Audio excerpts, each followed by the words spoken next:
It's the world's most notorious jail, and you're about to see exactly what it's like inside, behind the razor wire at Guantanamo Bay. I can assure you it's an unsettling experience, a parallel universe where paranoia and secrecy rule, where words like freedom and justice have bizarre new meanings, where David Hicks has lived for the last 5 years. According to the Americans, Hicks is a dangerous man, a terrorist. But to this day, he hasn't been found guilty of any crime. One reason why more and more Australians are rallying to his support. Why they'll be horrified to learn that this is where he could spend the rest of his life, even if he's innocent.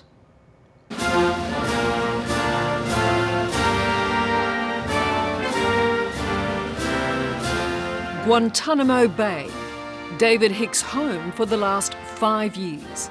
A 116 square kilometre pocket of America on the edge of Cuba. Since the United States decided to use it as a detention camp for the war on terror, it has become one of the most contentious places in the world. It's the first camp built. We're on Bravo Block, typical outdoor camp that has 48 cells in it with the green color chosen for its soothing aspect. It's a sales pitch that takes some selling. This is no holiday camp. It's a place where everything is tightly controlled, including all we see and hear on our strictly supervised visit. When it was originally designed, this was a medium security facility, but as we know, we don't have any medium security terrorists, so we had to do some modifications when we got here. We're accompanied by an entourage of up to 7 military personnel. Every word is carefully chosen. No, it did not say that. And every frame of our footage is vetted. They're a sensitive bunch and acutely aware of the world's condemnation. So it's 22 hours in these cells. Approximately, yes. It's a long time in these cells, isn't it? Well, we feel that we're following the spirit of the Geneva Convention, which is to offer the 2 hours of outdoor recreation. On display are empty cells only. David Hicks, the man we'd come to see, was kept well hidden beyond the razor wire. The detainees we did glimpse were not to be identified in any way. So secretive is this place, even our military guides would not disclose their real names.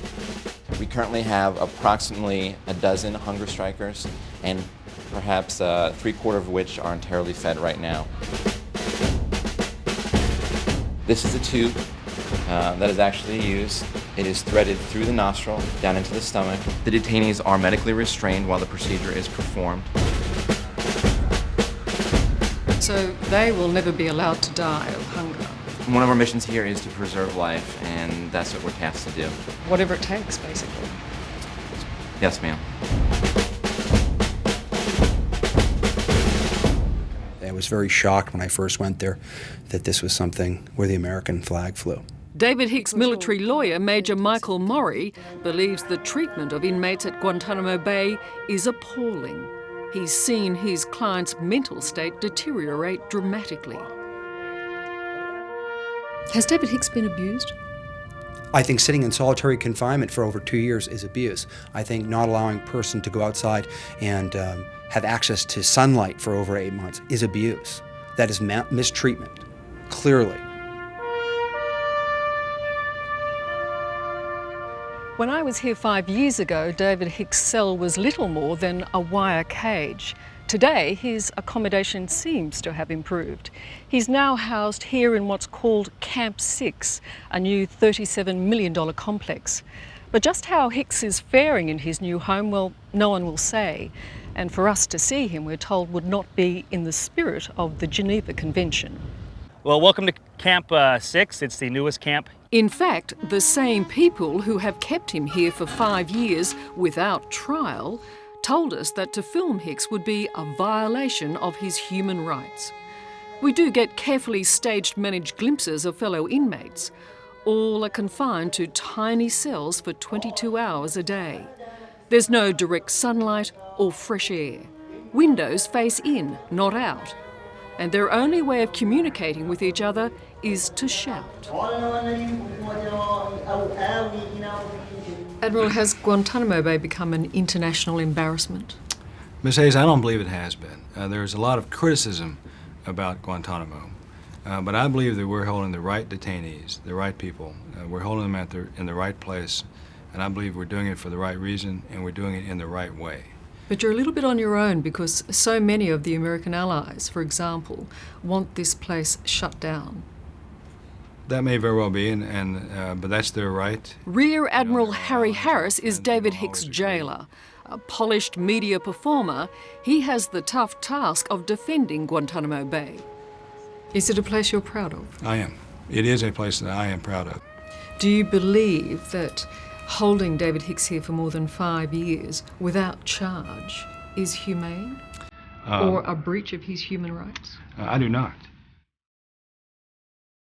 Back in 2002, Hicks was one of more than 800 detainees delivered to the now infamous Camp X-Ray. It's since been closed, but those haunting images of orange-clad inmates in chains focused world attention on Guantanamo and the men being held there. Remember, these are the ones in Guantanamo Bay are killers. Amid intense political pressure, more than half have been released. Among them, British citizen Rual Ahmed, arrested while holidaying in Afghanistan and falsely accused of being a terrorist. It's not a prison. It's not normal. It's not where a human being should be kept in any circumstance, regardless of if he's a criminal or not. It's just not for humans. Rual and 2 friends were held at Guantanamo for nearly 2.5 years. All 3 were wrongly identified in videos of public rallies featuring Osama bin Laden. Ruel, you? I wasn't even in Afghanistan in 2000. And endured torturous interrogations. You're gonna tell me right now, you're gonna tell me the truth, huh? Their ordeal, the subject of this award-winning documentary. It's like a hog tie, you know, they tie your feet together on the floor and they shackle your hands behind your legs to your ankles. It could be for 10 minutes, it could be for 2 hours, 2 days. You know, you can totally vary depending on how important they thought you were and how much information that they thought you was hiding. You did make admissions, as I understand it, under interrogation. What's the point in saying the truth? Let me say I am a terrorist. Let me say I am in the video. Let me say I know somebody. Because it won't make no difference to me, because I'll still be in Orange, I'll still be in Guantanamo, and I'll still be in a cage. So it makes no difference. So I went to interrogation and I said, you know, give me a pen and a piece of paper. I'll even write it down for you. I am a member of Al-Qaeda. I am a terrorist. I know Osama bin Laden. He's my uncle. If you want me to say that, I'll even say that for you. Rual has no doubt that David Hicks suffered the same torture. He came to know Hicks soon after their arrival at Camp X-Ray. When I met David, the very, very first time he called me a wanker. It's so Australian. Yeah, it is. And I was like, what? Who's that swearing at me? So that was the very first word I've ever heard out of him. And his accent gave away. He's Australian. Did you get a sense of how he felt? I think out of all the Western countries' detainees, I think he felt the most let down.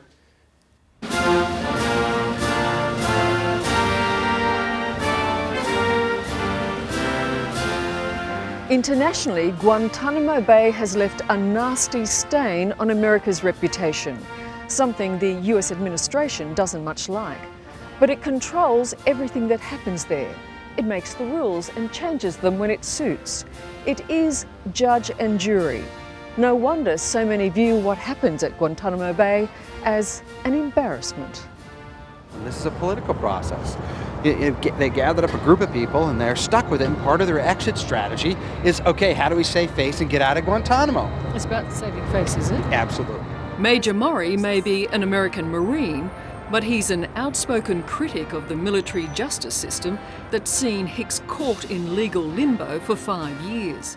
He says it never had to be this way.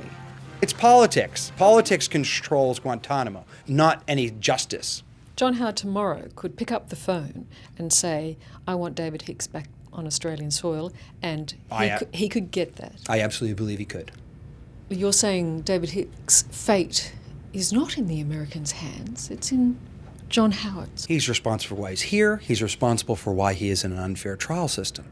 They could say, look, you take David Hicks to a U.S. federal court or you send him home.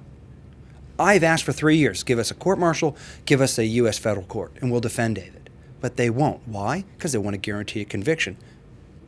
Do you believe David Hicks to be a dangerous man?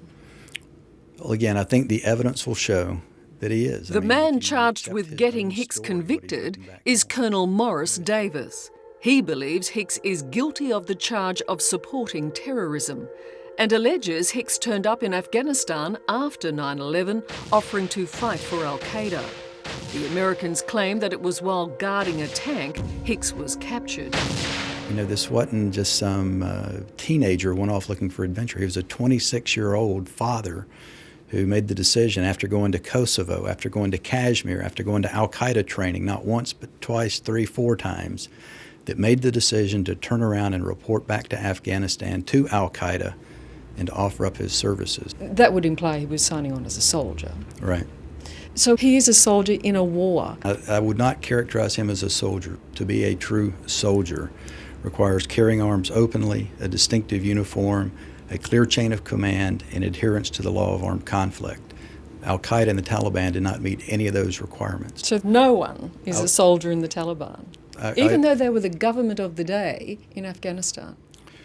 Well, again, David Hicks reported back to al-Qaeda, and I don't think anyone would argue that al-Qaeda was a legitimate Well, he armed says force. Taliban. He doesn't say al-Qaeda. The person he's alleged to have reported back to was a senior al-Qaeda member. This is not a war crime, but they need to create a status and a theory by which no one had the right to resist in Afghanistan. Anyone who resisted the invasion of Afghanistan is somehow a war criminal. And if that's true, and that's what they say, where's the 40,000 other Taliban forces? Why aren't they locked up at Guantanamo? You know, people were shooting back at American forces. Where are they? Charge them. If the Australian government doesn't bring David Hicks home, it's possible he could spend the rest of his life in Guantanamo Bay. Under US military law, he is deemed an enemy combatant and, innocent or guilty of any charges, can be held here until the end of the war on terror, whenever that may be. Is that fair? Is that a good system? Well, that's the system that throughout history, I mean, it's been recognized that you have the right to remove the enemy from the battlefield. So if he didn't attempt to murder somebody, if he didn't supply material support to a terrorist organisation, you can still let him sit in Guantanamo Bay? In theory, your proposition that in theory he could be detained forever is in theory correct. That's what the rules have always said. I had to explain that to him. I'd explain to him, well, you're going to fight it, and even if through this unfair system, pull off some miracle and get you found not guilty, they can still keep you here. The years of isolation and uncertainty have taken their toll on David Hicks. And while his trial date is yet to be determined, even his harshest critics concede enough is enough. He's not perceived as this squeaky clean kid that got a bit unlucky. No, and I'm not saying that. I mean, really, here we are, 5 years into it. We know he hasn't violated Australian law. He's done 5 years in Guantanamo, over 2 years of it in solitary confinement.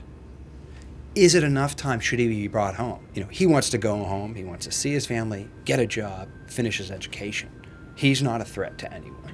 That's a very bold statement by you to say he's not a threat to anyone. Do you really believe that? Absolutely. You'd be happy to have David Hicks live next door to you? I would. And I'd let David Hicks play with my 2 kids. And everyone would say, oh, he's a nut. How could he even say that? Because I've spent the past 3 years with him. He's not a threat.